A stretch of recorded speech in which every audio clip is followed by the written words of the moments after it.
Welcome back. Now we are on to the practicals on how to generate schemes on schemerangu.com. So what you have to do is you simply go where it says new scheme here, whether you're using your laptop or your phone. Right. So you click where it says new scheme, and if it goes here, just press on start fresh. So we're going to start fresh. So in this course, we're going to be focused on the advanced planner, plan step by step.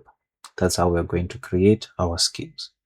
So going to press on advanced planner. So the first thing, we have to enter our syllabus and our term. That is step number 1. So what I'm going to do is I'm going to select Form 1.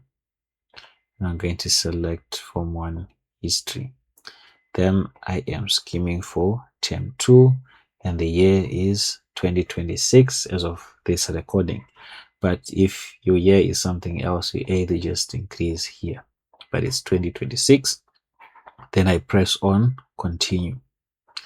So now I have to put in my term start date and my term end date. So those are the first things that I do.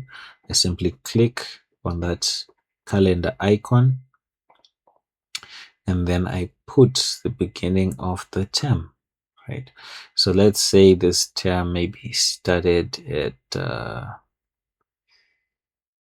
maybe let's just say 6 April, for example. And then I will select maybe 10 July, right? So it will tell me that is 14 weeks. But in case I make a mistake and actually put the end date at the back, you see it will give me an error here that the end date must be on or after the start date. So if you see this, definitely it means that maybe you've mixed these two. So you have to make sure you put the exact term dates here. So let me just put mine at, I'm looking for 13 weeks, just for an example, right? So the next thing is I'm going to put my school name here. I'm going to choose, let me just say Scheme Rangu. And then the facilitator's name is already inserted when you open your account, right? When you register for an account, the name that you put there is the one that is going to be here, so you cannot change this. Then I'll put in my province and then my district here. So I'm just going to copy that. I'm going to put Hatfield and putting in your qualification, that is optional. So these options will be added to the cover page of the scheme, right? So now we are on to cover logos. So if you want the Ministry of Education logo on your scheme, you just tick here. But if you don't want it, you just leave it blank like this. But I want it, right? You also have an option to upload your school logo here, right?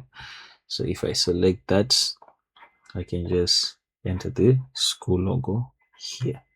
So when you upload it, you should see it written here. Scheme Rangu logo, transparent 2022.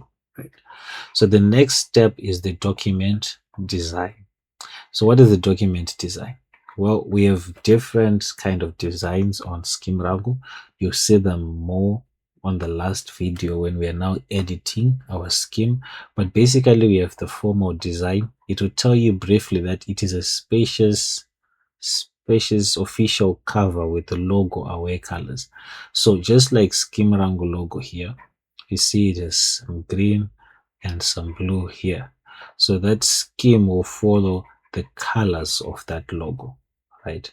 If I did not upload my logo here, it will just follow the Ministry of Education colors, right? So if you want the colors of your school and they're on the logo of that school, you just upload your logo here and choose formal design. It will tell you there, and then that design will follow the colors of your logo. And the second option is a colorful design. It will tell you that it is a green with some bands, more colorful. So I'll show you at the end what it looks like. And then we just have a plain design, which is just black and white. And this pattern I'll also show you what it's all about. Basically, it invests the colors, right, of your school logo. So when you scroll down now, we now go into classroom resources. What are the classroom resources? For different schools have different resources, as we covered in the uh, theory stage of this course, right? So some schools have more resources than others. Some have bigger classes than others. So this is where you choose here. Some are in the rural, some are peri-urban, some are in the urban. So different schools are different, right? So normal classroom, that is just the standard. So it will just assume that you have everything, whether you want to do video and films, whether you want to do educational tours, you have good internet, that is just normal, right? And your normal number of students in your class, right? So if that's your case, you just select normal here. But if you have limited resources, right, first it will ask you select the available resources that you actually have, right? So maybe you have textbooks, you have those, you have the chalkbook, you have local materials, you have reliable electricity, but maybe you don't have internet at your school, so you don't click on it. Maybe you have a projector, right? You don't have a printer, you leave it. It's a large class, artifacts and source pictures, right? So you just select the resources that are available to you. So you find out that limited resources and very limited resources, these have these options here where you first select the resources that you have. But for normal classroom, it just goes on to methodologies. It does not have that because, like I said, it assumes that you have everything. So if you have limited resources, just click on what you have and just leave out what you don't have, right? So after you select this, we now go to methodologies here. So this was added because some schools use certain methodologies and some other schools do not. Like for example, it says here select the methodologies that apply to your class, right? So problem solving, everyone might use that. Games and quizzes, everyone might use that, but maybe not everyone might use video and film shows. Maybe at your school there is no projector or there is no electricity or the medium to show this video and film, so you might leave that out. Maybe you don't do educational tours, right? But you do experimental learning, you do case studies, you do group discussions, you do research, you do e-learning, you do discussions, you do demonstrations and question and answer. So you just select the methodologies that apply to you, right? So that's what I'm going to select here. So that's basically it for classroom resources. So it's just a way of meeting the needs of different classes, isn't it? So then we scroll down. We now set up our school time allocation. So for history, the syllabus that I've chosen, the syllabus says that this should be taught in 5 periods per week, right? And the standard time is 40 minutes per period. So you might edit this if you want, right? So this one will be in your scheme whereby you say how many minutes are your periods. So some may do 40-minute periods, some 45, some 50. So you just write there if you want, but you might just leave it blank and it will just take the standard which is in the syllabus. But here you can actually edit how your classes are planned, right? So here the default is 1 period on Monday, 1 period on Tuesday, and Wednesday, Thursday, Friday. 1 period each for each day. But maybe, and you only have 5 periods, isn't it?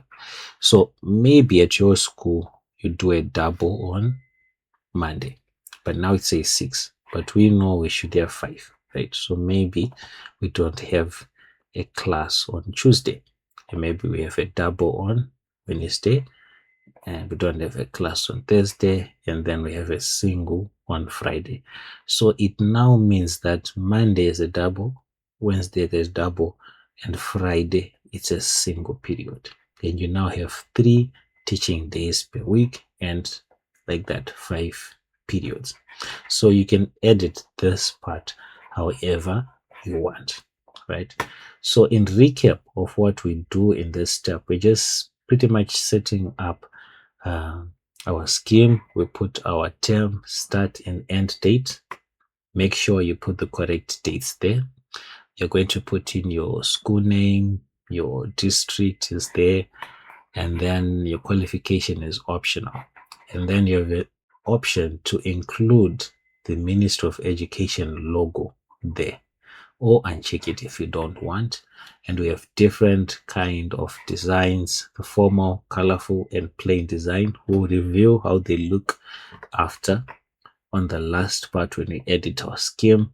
And take note of this point whereby you select the classroom resources that you have, whether it's a normal classroom, limited resources, or very limited resources. So that depends on your school.